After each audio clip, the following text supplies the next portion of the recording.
Okay, so Unity CEO is stepping down effective immediately. And a lot of us were calling for this. I was calling for this. And I think a lot of the internet is going to celebrate with joy, and they're going to maybe even do another pile on for John, just to make sure we sacrifice John and everyone cheers while we do it. I, on the other hand, I got to say, despite the fact that I am happy about this for Unity and the Unity community, it does make me sad. I'm not the kind of person who gets excited when justice occurs, because it is painful to watch it happen to the individual. John made a terrible decision. He's said a lot of dumb things, and he's done a lot of dumb things. But it does make me sad to see anybody get completely decimated, their career decimated, because of some decisions that they've made, some bad decisions. And I could say this completely honestly here, guys. It's because I've hung out with John. And John was a very nice guy. And there are people in the comments who go, just because he's a nice guy doesn't mean he should be CEO. I agree. Of course he shouldn't be CEO. This is why I've been saying he needs to step down. But I could still say he's a nice guy. I could still say we had a great conversation. He was very likable, and he was smart. But at the same time, he has made a lot of dumb decisions and said some dumb things like this here, where he said devs who shun monetization are pure brilliant and, I can't say the word, idiots. You know, you just gotta be careful when you're the CEO of a massive tool that so many game developers use. Game development is incredibly difficult. It is a challenge, not only technically and financially, but also just emotionally, right? Game developers, you'll notice, they post a lot of videos on YouTube, especially like the game dev YouTubers. They post a lot of videos about how it's insanely difficult emotionally to power through making a game, because it requires dozens of artistic skill sets. And so when the CEO of the primary tool that you're using calls you an idiot, it's just not a good feeling, right? Not a good feeling. And then when they change the pricing on you, it's not a good feeling. So you've got constant blunders, and you've got constant apologies, right? We have an apology from John for when he said this. Then you have constant changes to the license and the pricing, and then you've got backpedaling like they did last week. So this back and forth, this crazy toxic relationship that the community has had with the CEO, this up and down, it's like dating somebody that's kind of crazy. This has not been good for Unity's stock, nor their reputation with the community. And by the way, the Unity community is amazing.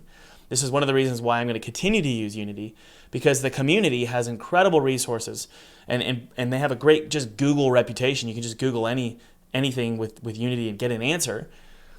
So it makes me happy that the CEO is not going to, we'll see, the CEO is not going to completely destroy the entire Unity community, but instead we can just get rid of the Unity CEO. Okay, so anyway, let's read this article here. Unity CEO John Rositiello, I almost spilled my coffee, steps down after pricing blow up.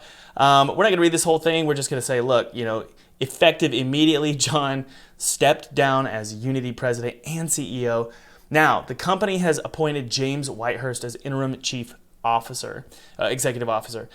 This is interesting. So if we take a look at Jim Whitehurst, I don't think this was just a random decision, obviously, from Unity.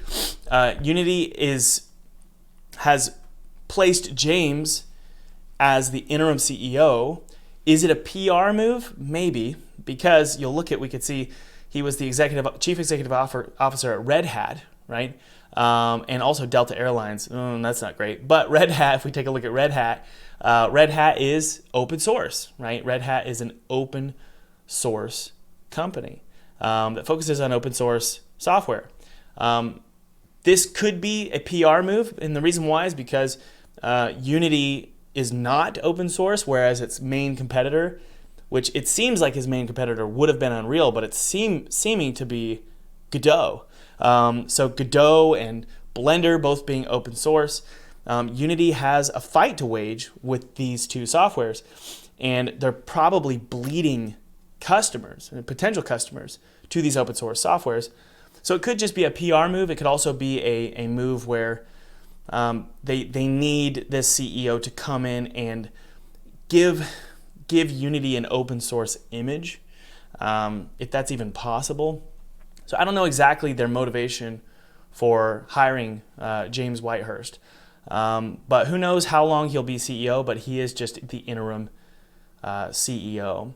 I always struggle with this. Risitiello's sudden retirement comes mere weeks after massively unpopular move on Unity's behalf to change its fee structure for its eponymous cross-platform game engine. Its pricing would have included a new runtime fee, a 20-cent charge to developers every time the player installed the game after reaching 200,000 downloads. They've recently changed this, and seemingly, their new pricing structure is better than Unreal.